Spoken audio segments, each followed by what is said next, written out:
Bismillahirrahmanirrahim. Alhamdulillahirabbil alamin.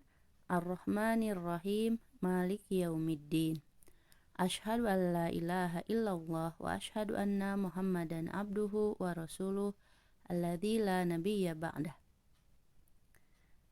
Apa kabar anak-anak soleh dan solehah? Ya, alhamdulillah, semoga di pagi hari ini kita selalu dalam lindungan Allah Subhanahu wa taala. Segala puji dan syukur kita panjatkan kehadirat Allah Subhanahu wa taala yang telah mengumpulkan dan mempertemukan kita kembali pada tausiah Jumat SDN 191 Babakan Surabaya pada hari ini 8 April 2022 yang bertepatan dengan bulan Ramadan. Hadirin rahimakumullah, orang tua siswa SDN 191, juga siswa-siswi sekalian, ada baiknya jika tausiah ini Ananda dengar bersama dengan orang tua. Kenapa? Karena sebagian di antara Ananda ada yang masih kelas 1 ataupun kelas 2 yang masih sangat memerlukan bimbingan orang tua di dalam tata cara membersihkan najis. Baiklah, hadirin rahimakumullah, pada pagi hari yang berbahagia ini Ibu akan membahas mengenai najis dan cara membersihkannya. Sebagaimana kita ketahui bahwa najis itu sangat mudah dijumpai di sekitar kita. Ada kotoran cicak, ada kotoran kucing, ada air kencing kucing, bahkan yang punya anak bayi ataupun balita, seringkali anak bayi atau balita masih buang air di sembarang tempat.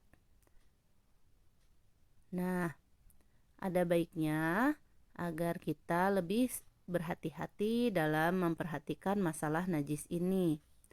Karena najis ini tampak sepele, tapi akibatnya sangat besar bagi kehidupan kita. Ya, mari kita berlindung dari siksa kubur. Karena najis yang tidak dibersihkan dengan baik akan menyebabkan siksa kubur bagi kita. Na'udzubillahi min dzalik. Nah, di bulan Ramadan ini tentu saja bertambah kegiatan keagamaan ya. Ada yang tadarus di masjid, ada yang tarawih juga pergi ke masjid, dan ada juga yang mendengarkan dan mencatat tausiah juga dengan cara pergi ke masjid.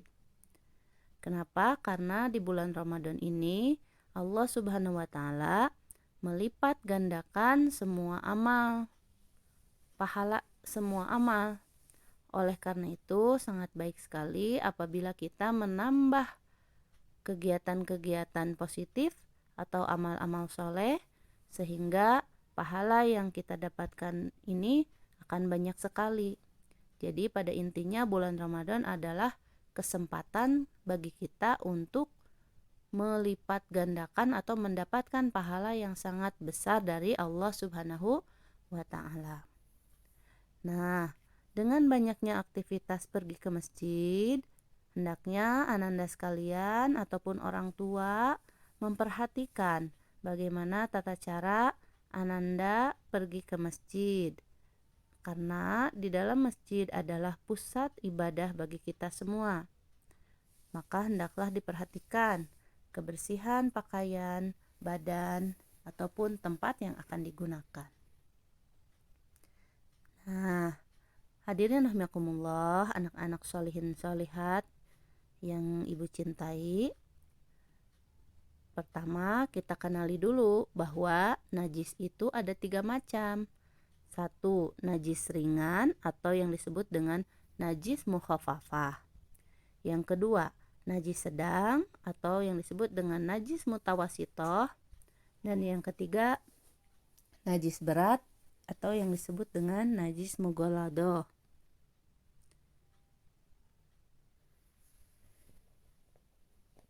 Yang termasuk najis ringan yaitu air kencing bagi laki-laki yang belum makan apapun selain ASI.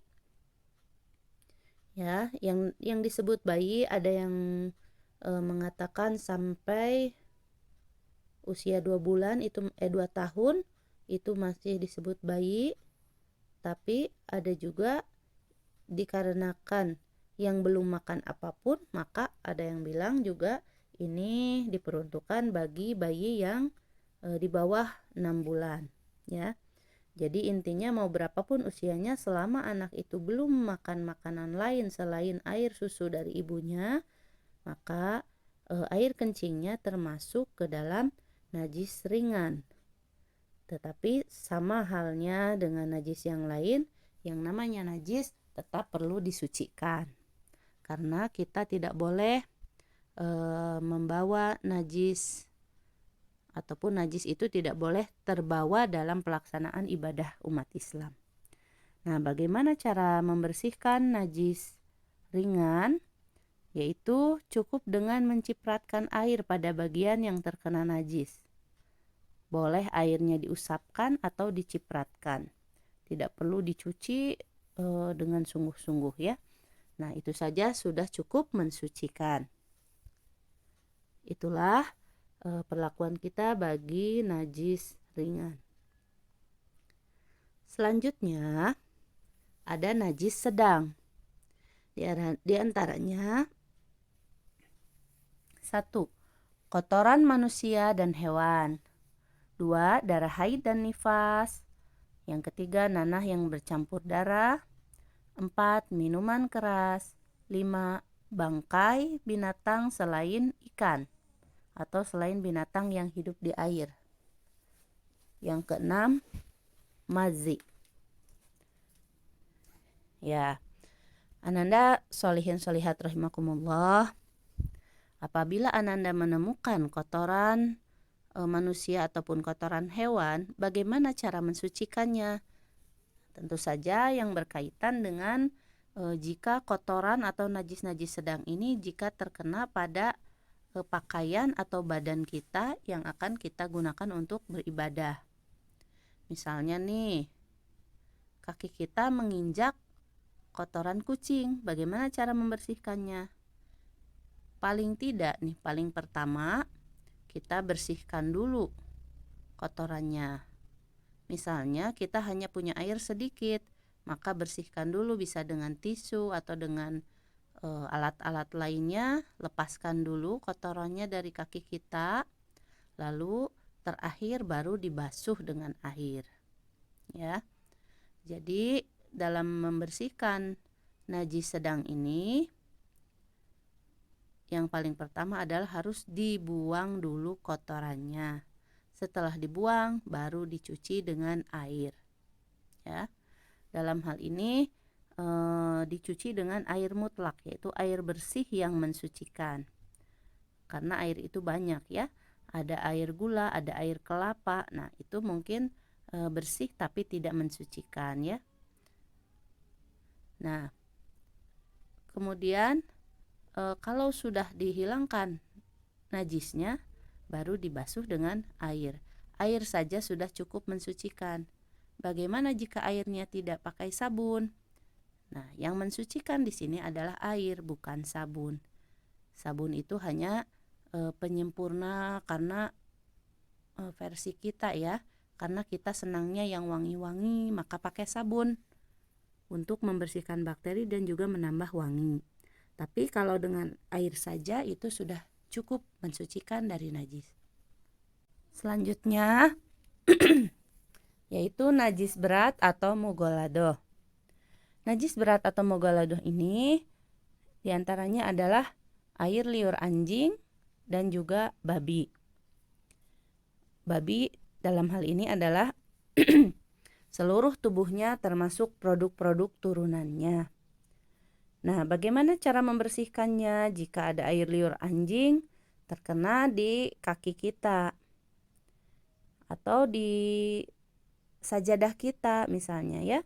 Ada air liur anjing. Nah, ini cara mensucikannya yaitu dicuci sebanyak 7 kali dan salah satunya dengan tanah.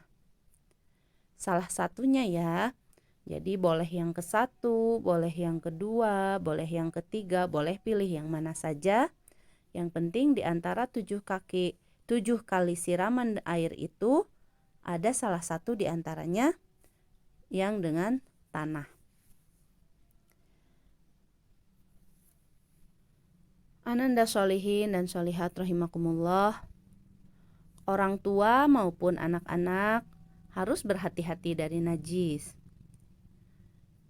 Berikut Ibu sampaikan hadis yang disebutkan oleh Ibnu Hajar Al-Asqalani di dalam kitab Bulughul Maram di dalam pembahasan tentang qada'il hajat atau buang hajat.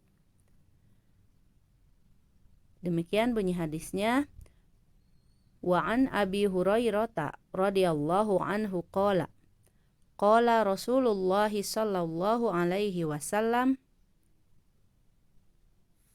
istanzihu minal baul fa inna ammata adzabil qabri minhu rawahu Daruqutni wal Hakim aktsaru adzabil qabri minal baul wa huwa sahihul asnad. Yang artinya dari Abu Hurairah radhiyallahu anhu, ia berkata, Rasulullah shallallahu alaihi wasallam bersabda, bersihkanlah diri dari kencing, karena kebanyakan siksa kubur berasal dari air kencing tersebut. Diriwayatkan oleh Daruqutni. Diriwayatkan pula oleh Al-Hakim, kebanyakan siksa kubur adalah gara-gara bekas kencing. Sanad hadis ini sahih. Nah, jadi anak-anak hati-hati. Kalau main jangan suka pipis sembarangan. Karena kalau pipis sembarangan nanti pasti tidak bersuci ya. Misalnya pipis di pinggir jalan, pipis di kebun, pipis di sembarang tempat lah yang bukan tempatnya. Tetapi pipislah ya, kencinglah di tempatnya, di toilet sambil jongkok. Walaupun laki-laki, hendaknya buang air kecil itu dilakukan sambil jongkok. Kenapa? Untuk mengantisipasi cipratan air kencing yang jatuh lalu menyiprat kemana-mana. Sehingga dikhawatirkan celananya terkena cipratan najis. Lalu celana itu nanti dipakai untuk sholat tanpa sengaja, dibawa ke masjid ya. Kemudian kalau anak-anak mau ke masjid nih subuh-subuh atau malam-malam, bangun tidur, ganti dulu pakaiannya. Ya, jangan langsung pergi memakai pakaian tidur. Karena dikhawatirkan ketika Ananda tidur tidak terasa ada air kencing sedikit misalnya yang menetes ataupun tidak pantas karena ada air liur yang menetes, tidak pantas. Lalu baju itu dipakai untuk melaksanakan ibadah di masjid. Karena nanti di masjid kita juga akan berinteraksi dengan teman-teman lainnya. Ya, di dalam hadis tersebut bahwa kebanyakan siksa kubur itu disebabkan oleh air kencing yang tidak bersih. Makanya orang tua ataupun anak-anak harus saling senantiasa mengingatkan. Orang tua harus selalu mengingatkan kepada anaknya agar kencing di tempat yang benar dan melakukannya dengan benar juga, lalu dibersihkan dengan cara yang benar juga. Baiklah, Ananda solihin solihat rahimakumullah. Di bulan Ramadan ini, di mana kita sangat sering sekali pergi ke tempat ibadah, mari kita pergi ke masjid dalam keadaan suci. Yaitu caranya, yang pertama, buang air pada tempatnya dan gunakan cara yang benar. Yang kedua, membersihkan badan, pakaian, dan alat ibadah sebelum pergi ke masjid. Yang ketiga, menggunakan pakaian yang baru dan pantas untuk beribadah. Baru dalam hal ini bukan baru beli, tapi bersih yang bisa menjamin bersih dari hadas, yang bisa bersih dari najis. Ya, demikian anak-anak. Semoga tausiah dari Ibu hari ini dapat bermanfaat untuk kalian. Dan jangan lupa diamalkan, dipersiapkan agar kita senantiasa selamat dari siksa kubur dengan selalu menerapkan pola hidup bersih. Aqulu qouli hadza wa astaghfirullah li wa lakum. Rabbana atina fid dunya hasanah wa fil akhirati hasanah wa qina adzabannar. Wassalamualaikum warahmatullahi wabarakatuh. Wallahu a'lamu bissawab.